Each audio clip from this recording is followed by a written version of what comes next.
Hello there. My name is Lord Fancie, and today we're going to be discussing something rather curious. Something terrifying. A story labeled The Russian Sleep Experiment. This story was posted onto the online web forum Creepypasta, and that's where I'll be reading it from, as well as some curious backstory as to the origins of this ghastly tale. So sit back and try not to relax too much.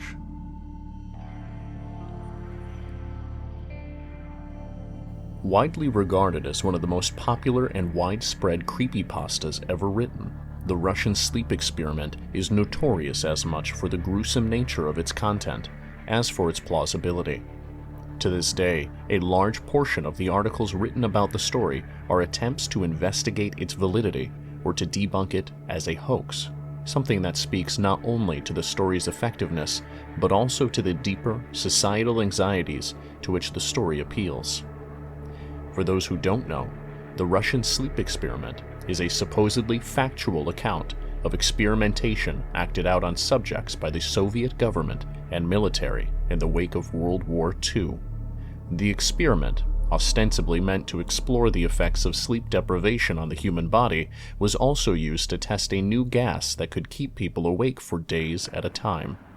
The report documents the degeneration of those experimented upon, individuals commonly referred to within the creepypasta community as the test subjects. The horrifying results of these experiments and the crazed, almost subhuman or demonic creatures it produces are often illustrated alongside the story, with one image in particular being representative of the entire myth. The Russian Sleep Experiment. Russian researchers in the late 1940s kept 5 people awake for 15 days using an experimental gas-based stimulant. They were kept in a sealed environment to carefully monitor their oxygen intake so the gas didn't kill them, since it was toxic in high concentrations. This was before closed-circuit cameras, so they had only microphones and 5-inch thick glass porthole-sized windows into the chamber to monitor them. The chamber was stocked with books, cots to sleep on, but no bedding, running water and toilet, and enough dried food to last all 5 for over a month. The test subjects were political prisoners deemed enemies of the state during World War II. Everything was fine for the first 5 days. The subjects hardly complained, having been promised, falsely, that they would be freed if they submitted to the test and did not sleep for 30 days. Their conversations and activities were monitored, and it was noted that they continued to talk about increasingly traumatic incidents in their past, and the general tone of their conversations took on a darker aspect after the 4-day mark. After 5 days, they started to complain about the circumstances and events that led them to where they were, and started to demonstrate severe paranoia. They stopped talking to each other and began alternately whispering into the microphones and one-way mirrored portholes. Oddly, they all seemed to think they could win the trust of the experimenters by turning over their comrades, the other subjects in captivity with them. At first, the researchers suspected this was an effect of the gas itself. After 9 days, the first of them started screaming. He ran the length of the chamber, repeatedly yelling at the top of his lungs for 3 hours straight. He continued attempting to scream, but was only able to produce occasional squeaks. The researchers postulated that he had physically torn his vocal cords. The most surprising thing about this behavior is how the other captives reacted to it, or rather, didn't react to it. They continued whispering to the microphones until the second of the captives started to scream. The 2 non-screaming captives took the books apart, smeared page after page with their own feces, and pasted them calmly over the glass portholes. The screaming promptly stopped. So did the whispering to the microphones. After 3 more days passed, the researchers checked the microphones hourly to make sure they were working, since they thought it impossible that no sound could be coming with 5 people inside. The oxygen consumption in the chamber indicated that all 5 must still be alive. In fact, it was the amount of oxygen 5 people would consume at a very heavy level of strenuous exercise. On the morning of the 14th day, the researchers did something they said they would not do to get a reaction from the captives. They used the intercom inside the chamber, hoping to provoke a response from the captives they were afraid were either dead or vegetables. They announced, "We are opening the chamber to test the microphones. Step away from the door and lie flat on the floor, or you will be shot. Compliance will earn one of you your immediate freedom." To their surprise, they heard a single phrase in a calm voice respond, "We no longer want to be freed." Debate broke out among the researchers and the military forces funding the research. Unable to provoke any more response using the intercom, it was finally decided to open the chamber at midnight on the 15th day.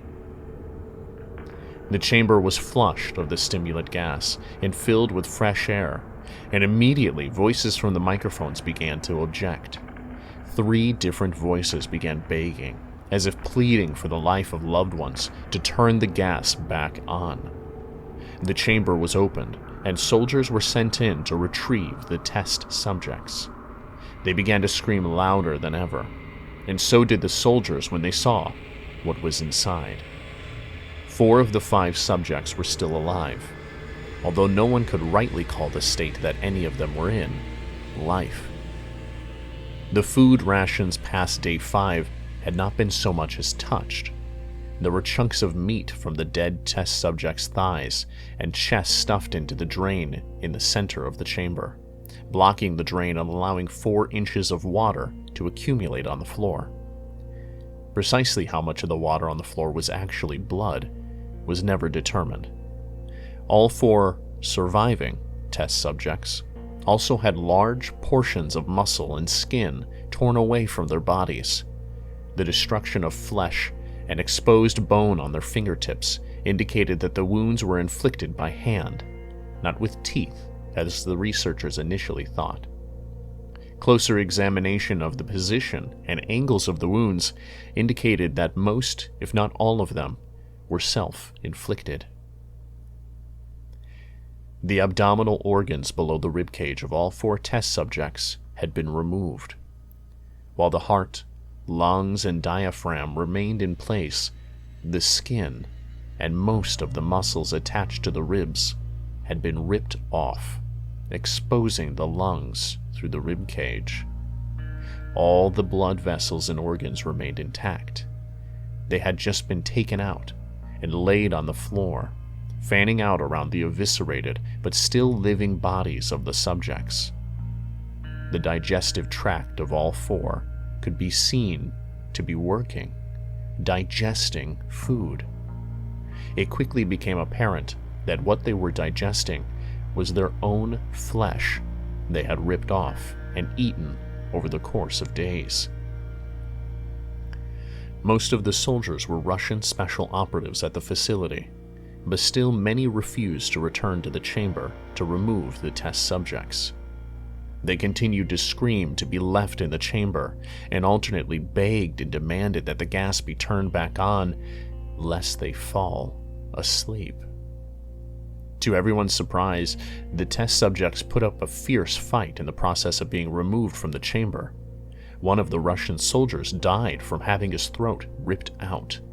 Another was gravely injured by having his testicles ripped off and an artery in his leg severed by one of the subject's teeth.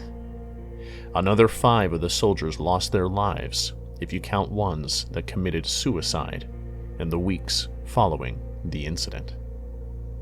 In the struggle, one of the 4 living subjects had his spleen ruptured, and he bled out almost immediately. The medical researchers attempted to sedate him, but this proved impossible. He was injected with more than 10 times the human dose of a morphine derivative and still fought like a cornered animal, breaking the ribs and arm of one doctor. One's heart was seen to beat for a full 2 minutes after he had bled out, to the point there was more air in his vascular system than blood. Even after it stopped, he continued to scream and flail for another 3 minutes, struggling to attack anyone in reach, and just repeating the word more over and over, weaker and weaker, until he finally fell silent. The surviving 3 test subjects were heavily restrained and moved to a medical facility, the 2 with intact vocal cords continuously begging for the gas, demanding to be kept awake. The most injured of the 3 was taken to the only surgical operating room the facility had. In the process of preparing the subject to have his organs placed back within his body, it was found that he was effectively immune to the sedative they had given him to prepare for the surgery. He fought furious against his restraints when the anesthetic gas was brought out to put him under. He managed to tear most of the way through a 4-inch wide leather strap on one wrist, even though the weight of a 200-pound soldier was holding that wrist as well. It took only a little more anesthetic than normal to put him under, and the instant his eyelids fluttered and closed, his heart stopped. In the autopsy of the test subject that died on the operating table, it was found that his blood had tripled the normal level of oxygen. His muscles that were still attached to his skeleton were badly torn, and he had broken 9 bones in his struggle to not be subdued. Most of them were from the force of his own muscles he had exerted on them. The second survivor had been the first of the group of 5 to start screaming. His vocal cords destroyed, he was unable to beg or object to surgery, and he only reacted by shaking his head violently in disapproval when the anesthetic gas was brought near him. He shook his head yes when someone suggested, reluctantly, they try the surgery without anesthetic, and did not react for the entire 6-hour procedure of replacing his abdominal organs and attempting to cover them with what remained of his skin. The surgeon presiding stated repeatedly that it shouldn't be medically possible for the patient to still be alive. One terrified nurse assisting the surgery stated that she had seen the patient's mouth curl into a smile several times whenever his eyes met hers. When the surgery ended, the subject looked at the surgeon and began to wheeze loudly, attempting to talk while struggling. Assuming this must be something of a drastic importance, the surgeon had a pen and pad fetched so the patient could write his message. It was simple. Keep cutting. The other 2 test subjects were given the same surgery, but without anesthetic as well. Although they had been injected with a paralytic for the duration of the operation, the surgeon found it impossible to perform the operation while the patients laughed continuously. Once paralyzed, the subjects could only follow the attending researchers with their eyes. The paralytic cleared their system in an abnormally short amount of time, and they were soon trying to escape their bonds. The moment they could speak, they were again asking for the stimulant gas. The researchers tried asking why they had injured themselves, why they had ripped out their own guts, and why they wanted to be given the gas again. Only one response was given: "I must remain awake." All 3 subjects' restraints were reinforced, and they were placed back into the chamber, awaiting determination as what should be done with them.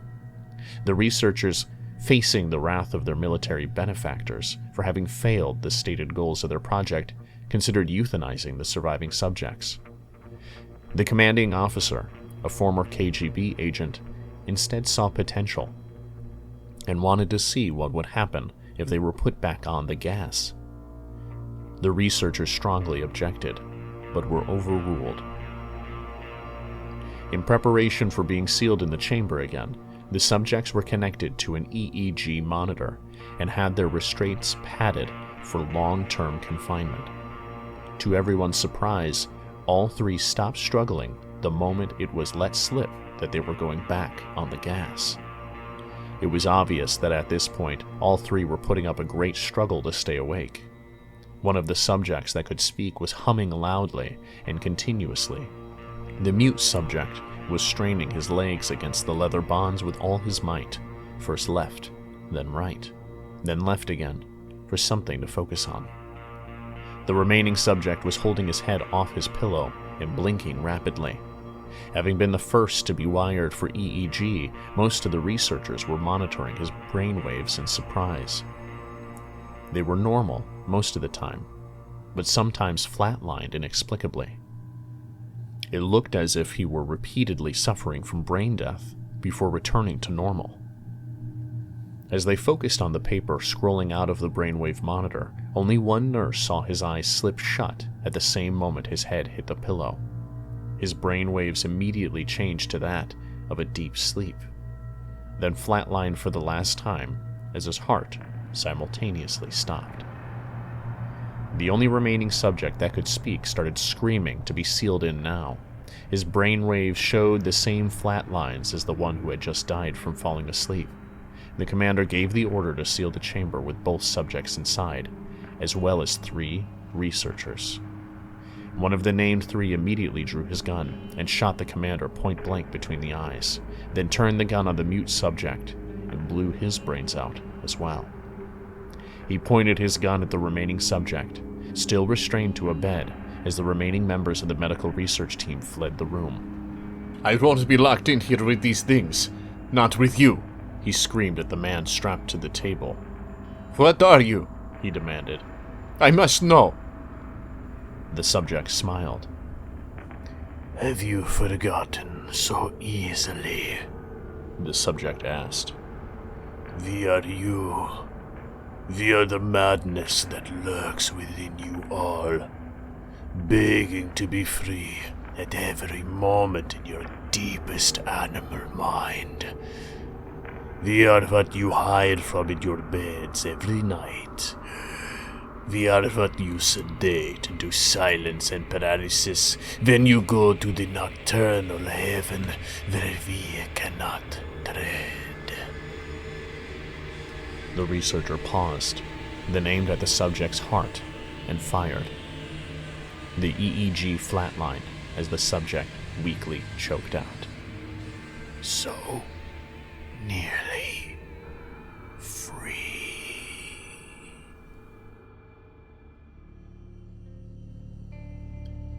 Terrifying.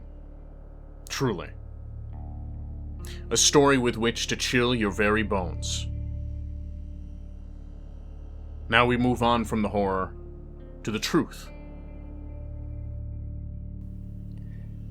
Appearance and origins. Whilst there are a number of images associated with the Russian sleep experiment, and the story is of an event rather than about an individual or character, there is one image that is most well known and commonly linked to the story, and which most fans will instantly recognize. The image shows a humanoid creature staring blankly into the camera. The figure is horribly emaciated, a fact that is further emphasized by the extent to which the eyes are sunken back into the sockets, the brow and cheekbones protruding to an unnatural extent. The teeth, meanwhile, are of an unusually large size, and forced forward by the thinness of the subject into a maniacal-looking grin. The subject's hugely exaggerated features, enlarged head, and huddled posture first with the concept of them being as much a victim as a threat. The image is in black and white, which lends it some authenticity considering the period in which it is alleged to be taken. Thankfully, the image is a fake, and rather than being a human being, it is in fact a photograph of a Halloween prop named Spasm, created in 2005 by Morbid Enterprises. There is some disagreement as to where the story first originated. While some sources claim that the tale's first appearance can be linked back to a user known only as Orange Soda, who posted the story to the Creepypasta website on August 10th, 2010. Others trace its origins to an August 8, 2009 post on the RIP747 WordPress blog, pointing out that the story was also posted to the miscellaneous board of bodybuilding forums by a user named Falcon Punch on August 20th, 2009, which would again predate Orange Soda's post on Creepypasta. It is also worth noting that the post to the RIP747 blog claimed that the story had been shared with him by his brother, and whilst this may just be a narrative device intended to distance the author from the piece, it could also be regarded as evidence that the story existed prior to this point. While some believe British author Ice to have written the original creepypasta based upon the fact that she produced a book of the same name, she has clarified that she was simply inspired by an earlier work and is not the myth's originator. Following Orange Soda's post on Creepypasta, a page was set up for the story on August 16, 2010. The story was then picked up and read aloud on the MrCreepyPasta channel in November of 2011, after being shared by Griffin23 and receiving favorable reactions on the r/WTF subreddit in October of 2012. The story got a dedicated site, RussianSleepExperiment.com, on March 7th, 2013. The story was read aloud on YouTube over black and white images by IReadCreepyPastas in a video uploaded on October 1st, 2013. This may be the first time the narrative was linked to the images so famously associated with it, and in its first year alone, the video garnered over 11 million views. Influences and buried fears. Scholars of folklore who have examined and written about the Russian sleep experiment myth have pointed out how the story's effectiveness and viral spread can be attributed not only to its apparent believability, but more pointedly to latent anxieties within society around issues such as the horrors of war and the atrocities committed during World War II, but also with apprehension about the capabilities of foreign militaries. It has been noted that across the spectrum of creepypasta stories, the majority of stories concerning scientists and nefarious experimentation are linked either to Nazi Germany or Soviet Russia. Real-life influences. Whilst many creepypasta stories have clear influences from older folkloric traditions, what makes the Russian sleep experiment story so unsettling and horrifically plausible is its proximity to the truth. Whilst many words and articles have been dedicated to debunking this myth, it is simply a fact that similar horrors have indeed been committed by governments on their own people, and that these incidents were undoubtedly influential in the formation of this particular mythology. By suggesting that the events recounted took place in the late 1940s, and with the addition of black and white and period photographs, the authors and posters placed these fictional events within the same decade as the real-life atrocities of the Holocaust. Whilst the sleep experiment narrative might seem far-fetched in most context, with most readers questioning the ethical and moral validity of such research, they remain within the realm of possibility when one considers that similar and perhaps greater crimes against unwilling subjects were committed in the name of advancement during this period. Though exaggerated to the point of monstrosity, the photograph of the Halloween prop spasm skirts the line of being plausible when one is reminded of the photographs of the near-starved victims of the death camps under the Nazi regime. In a deeply disturbing way, the hollow cheeks, sunken eyes, and blank stares are nakedly reminiscent of real-life footage and images from the time. Furthermore, when one considers the forced experimentation and medical research performed on unwilling subjects, including the disabled by the Nazis, most infamously by Josef Mengele, for example, saw fit to stitch pairs of living twins to one another, it became clear why readers have a hard time dismissing this story offhand. The Russian sleep experiment remains one of the most impactful and haunting creepypasta creations, not only because of the effectiveness of its fiction, but because it skirts a little too close to the horrifying truth.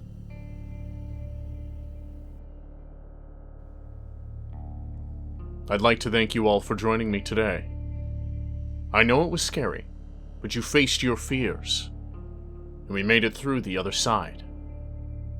If you could take this moment to like this video, subscribe to the channel, because there's more terror to come. And while you're laying in bed tonight, going to that sweet heaven, try not to think too much about the demons who never wanted to sleep again. I'm Lord Fancie. Happy hauntings.